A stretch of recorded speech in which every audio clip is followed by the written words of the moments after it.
Montserrat Caballé was the greatest operatic soprano of her generation. She had performed at La Scala, at the Met, at Covent Garden. She had been trained in the Catalan tradition of bel canto singing since the age of 8 and had spent 50 years developing one of the most technically sophisticated voices in the history of classical music. She did not listen to rock music. She had no particular reason to. And then, in 1986, someone played her Freddie Mercury's voice. Not a Queen concert, not the full production with the stadium and the lights and the showmanship. Just the voice, isolated, the way you hear a voice when you are deciding whether it is something real. She listened. And when it was over, she said something that she would spend the next 30 years being asked about, and that she never quite said again in the same way. What she said was that his voice understood hers. Not that it was similar, not that it was impressive, that it understood. And if you know anything about what Montserrat Caballé listened for in a voice, you know that this was not a compliment. It was a recognition. To understand what Montserrat Caballé's recognition meant, you have to understand what Montserrat Caballé was. Born in Barcelona in 1933, she had spent her entire life in the service of a vocal tradition that valued above everything else the specific capacity of a trained human voice to carry emotional truth without the mediation of amplification or production. Opera singing is not about volume, it is not about range. Though range matters, it is about what happens when a voice achieves a specific quality of resonance, when the instrument and the room and the breath and the intention align in a way that produces sound that is not merely heard but physically felt by the people it reaches. Caballé had this quality to a degree that her contemporaries could only partially explain. Critics described it in terms of warmth, of color, of a specific kind of intimacy that her voice achieved even in the largest halls. What she was listening for when she heard Freddie Mercury was whether his voice had any of this. Whether it was real in the specific sense she understood that word. She found out quickly. It was. The chain of events that led to the Barcelona collaboration began in 1986 in a Munich hotel room, where Freddie Mercury watched a television broadcast and saw Montserrat Caballé perform. He had been aware of her before he was a lifelong lover of opera, a man who had spent years attending performances and listening to recordings with the specific intensity of someone who understood what he was hearing. But watching her that night, he said to the people around him something that the people who were present have described across the years, that her voice was different from other voices in a way that he needed to be closer to, not to study it, not to borrow from it, simply to be near it, the way musicians or sometimes near other musicians when they recognize something they cannot fully name. He contacted her through intermediaries. He told her he wanted to make music with her. His name at that point meant nothing particular to her world. She agreed to hear what he had in mind. Think about what that moment required of both of them. A rock singer approaching one of the most decorated classical sopranos in the world and saying, "I think we should make something together." Most people would have said no before the sentence was finished. Caballé did not say no. She said, "Let me hear your voice first." The initial contact between Freddie Mercury and Montserrat Caballé was made through Mike Moran, the pianist and arranger who would become the central musical architect of the Barcelona project. Moran knew both worlds. He had worked in popular music and had connections in the classical sphere, and he understood what Freddie was proposing in a way that made the approach possible. What followed was a phone call, just the two of them, by the accounts of people who knew about it, in the specific way that two musicians sometimes find each other across formats and traditions, when the thing that matters most, the sound itself, is placed in front of the question of whether the collaboration makes institutional sense. Freddie played her something on that call, or played something for her, or sang something. The accounts vary slightly on the mechanics. What is consistent is what she said when she heard it. She told him that his voice understood hers. Not that it was beautiful, which it was. Not that it was powerful, which it was. That it understood the specific word. The word that, in her vocabulary, meant, "This is someone who hears what I hear." The album they made, which was released in 1988 as Barcelona, was produced in sessions between 1986 and 1988 in various studios, with Mike Moran as the primary musical collaborator and arranger. Freddie Mercury composed the title track as a gift to Caballé, a piece of music built around her specific voice, its range and its color, and its specific quality of warmth. He had studied her recordings closely enough to understand what her voice could do at its most powerful and at its most intimate, and he built the song around those two capacities, giving her space to be both. Caballé, for her part, approached the collaboration with a seriousness that surprised some of the people in her classical circle who had expected her to treat it as a curiosity. She did not treat it as a curiosity. She treated it as work serious, demanding work with a serious musician who happened to inhabit a different tradition. The recording sessions were long, the standards were high. Freddie Mercury's perfectionism and Montserrat Caballé's perfectionism were, it turned out, completely compatible. The people in Caballé's world did not always understand what she was doing with Freddie Mercury. Some of them asked. She had a consistent answer. She said, "Go and listen to what he does with a phrase. Then tell me he is not a musician. What made the Barcelona collaboration possible? What made Montserrat Caballé's recognition of Freddie Mercury's voice something other than a novelty was the depth of Freddie Mercury's private relationship with classical music and opera that most of the public world had no knowledge of. He had been attending opera since his 20s. He owned recording serious, curated collections of specific singers and specific repertoire. Not background music, but material he had studied. When people who visited Garden Lodge in the 1980s described his record collection, they described classical and opera alongside the rock and the pop, present with the same quality of curatorial intentionality.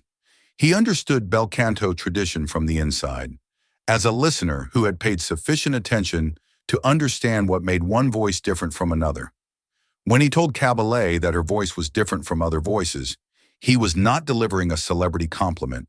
He was making an observation from a position of genuine knowledge. And she heard that knowledge in how he framed the compliment, and it changed how she heard him. What Montserrat Caballé recognized in Freddie Mercury's voice was something that the scientific analysis conducted years after his death would attempt to quantify, but that she apprehended immediately and intuitively. His vibrato was not the vibrato of a trained classical singer. It was something that had developed naturally, without formal instruction, through 20 years of performing in every kind of venue, with every kind of amplification. But it was real. It operated at a frequency and a consistency that classical training aims to produce, and that Freddie Mercury had arrived at through completely different means. His ability to move between vocal registers from the chest voice of his lower range to something approaching soprano territory in his upper range without the transition being audible as a mechanical shift was, in technical terms, exceptional. Caballé called it fluidity. She said it was the quality she spent decades teaching her students to develop, and that Freddie Mercury simply had, without knowing he had it, without knowing it had a name.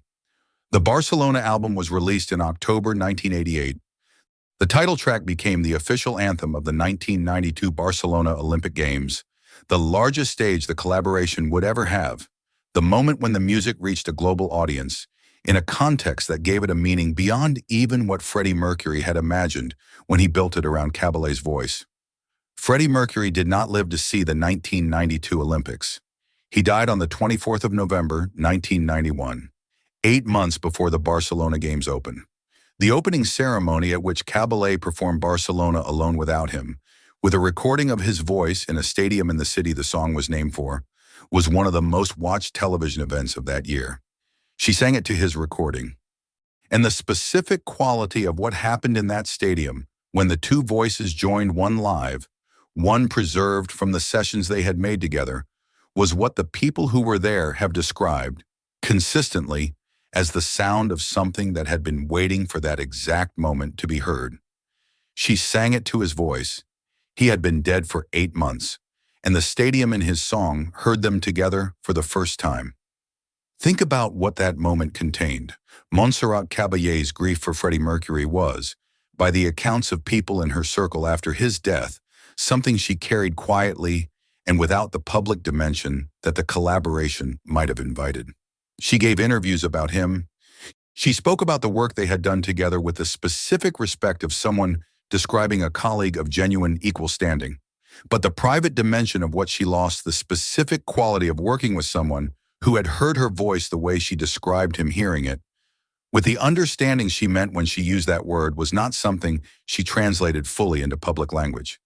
She had been asked hundreds of times over the years since his death about the Barcelona collaboration and about Freddie Mercury.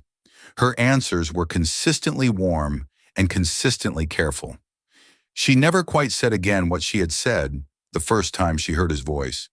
The thing she said then, that his voice understood hers, was the most unguarded thing she ever said about him. And she said it before she knew him, before the sessions and the friendship and the loss. She said it the first time, and she never quite returned to it. The thing that Montserrat Caballé meant when she said that Freddie Mercury's voice understood hers is not easily translated into ordinary language, because it is a technical and musical and fundamentally private observation about a quality of listening that very few people possess. What she meant was this: some voices, when they encounter another voice, simply occupy the same sonic space. They do not respond to what the other voice is doing. They assert their own character regardless of the context. And some voices, rare voices, voices of the kind she spent her career working with and occasionally encountering, unexpectedly hear the voice beside them and adjust. Not compromise, not imitate. Adjust in the specific way that a great accompanist adjusts to a great soloist, bringing out what is already there rather than adding something new. Freddie Mercury's voice did this. She heard it in the phone call. She heard it in the sessions. It was the quality that made the Barcelona recording work in the specific way it worked, not two voices performing simultaneously, but two voices genuinely listening to each other. Caballé died in October 2018. She was 85 years old. In one of her final interviews given to a Spanish newspaper in 2017, she was asked about Freddie Mercury. She said the same thing she had always said, that he was a great musician and a generous collaborator. And then she paused, and she said, "I still hear his voice sometimes. It still understands mine." The Barcelona album occupies a specific and irreplaceable place in both Freddie Mercury's catalog and Montserrat Caballé's. For him, it was the record that demonstrated most clearly the full range of what his voice could do when it was placed alongside a voice that demanded everything he had: the control, the sensitivity, the specific quality of listening that Caballé had identified in that first phone call.